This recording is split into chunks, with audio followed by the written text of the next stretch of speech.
First thing I did this morning when I woke up was I rolled over in my bed, grabbed my phone and went straight onto Twitter to see if Ian Garry had made an appearance at Media Day or on Embedded. So first thing I do, go on Twitter, scroll for a little bit, oh okay, go into YouTube, quickly scroll, no sign of him, go back onto Twitter, keep scrolling, and then I see Dana White has released a video, and the video title is an update to UFC 296, and I was like, oh okay, see what this is.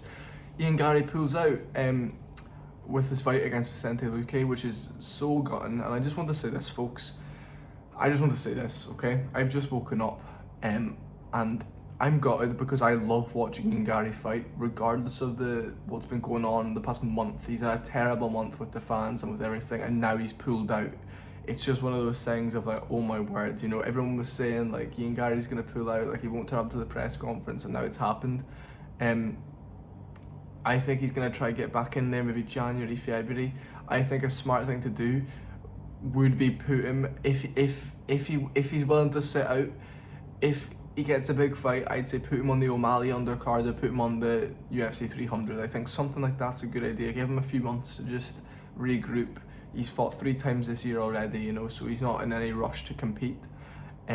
He's out with pneumonia, so it started off with a flu apparently. He had a flu last week at the start of the week, and it's developed to pneumonia, and apparently his son, Leo, has the exact same symptoms, and he's in the ER at the moment getting checked. So obviously, Chael Sonnen said that. Apparently that's what Ian Garry's camp has come out with, saying like, look, Ian Garry went by himself to the hospital, got told it's pneumonia, and now his son is showing the same symptoms, and Leo, his son, is now there as well. Also, look at that shite on my face.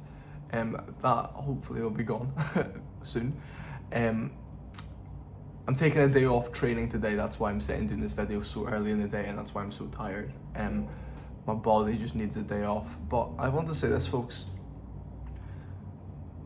I'm gutted because I love watching Ian Garry fight, regardless of the stuff going on around this, but it's just a terrible look for him.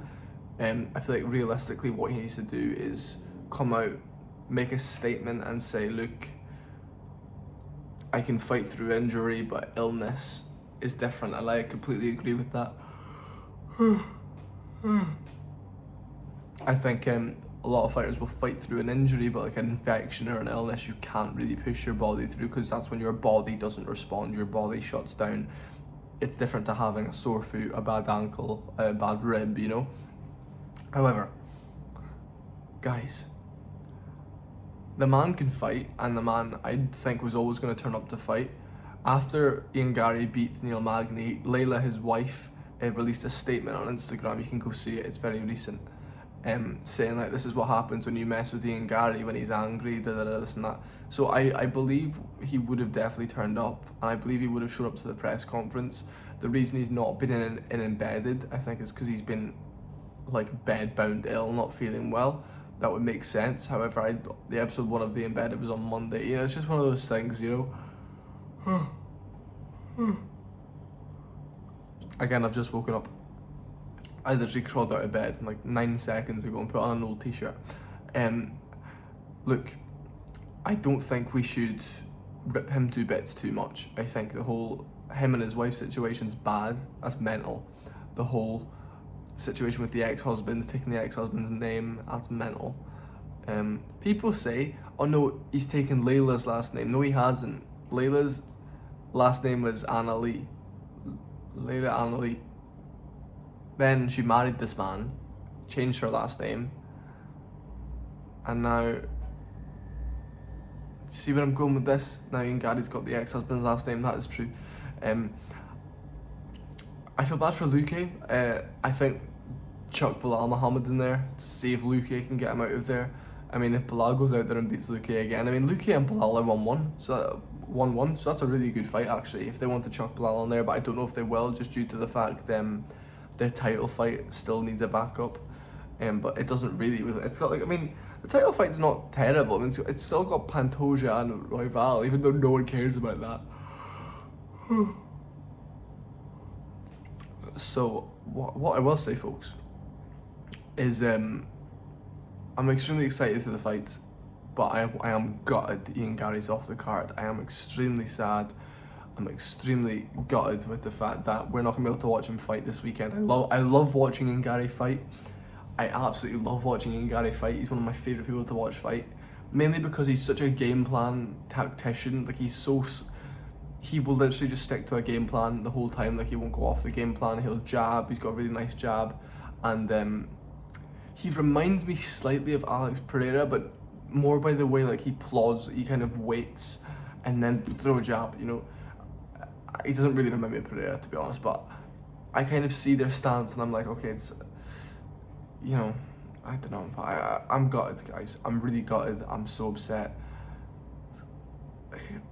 It'll be fine. The card will still be great, but I was really looking forward to seeing Garry versus Luque because that's kind of a toss-up, and that would have been a fucking great fight. Garry versus Geoff Neal would be a good one next. Really good fight. March. I don't know, letting Garry go back and train at Sanford, get him out of Brazil. He seems to be obsessed with Brazil, changing his passport to Brazil. Bit of video on that already, that's crazy. That video's doing quite well though, so thank you very much. And yeah, thanks folks, that's my reaction. I would have loved to have seen him at the press conference with Colby and stuff. I don't think he should go to the fights on the weekend. If he goes to the fights, that's just not a very good look. Hopefully he gets well soon. I'm not going to sit back and discredit the fact he's ill, guys, because I believe he is ill, and if his child has it, I mean, that's not good. Like, you never want a kid to have that type of thing, but... So yeah, I'm actually not going to slag him off in the slightest. I know you guys are probably clicking on this video looking for me to rip into him, but I truly feel terrible for him. I think it's awful. He was going to turn up to fight. I think he was a bit nervous though, I must say. I think he was a bit fragile towards the whole other situation, but now that he's ill, he's going to be so pissed off. Like, he's going to be so angry that he's now missing this because he's ill, and that is not a good look, I do agree. But anyway, if I think of anything else, I might tweet it or something, so if you want to go follow that, all links are down below in the description. And if you want to check out the vlog channel, go do that as well. But interesting time, folks, really interesting time. Ian Garry pulls out of UFC 296. What a month that man's had, by the way. That man has had a terrible month. Like, they hate him, they hate his family, they hate his food, you know, the ex-husband stuff. And now he pulls out of the fight and everyone is going to start blaming that, and Ian Garry knows that, and Ian Garry's just sat in a hospital just like, wow. So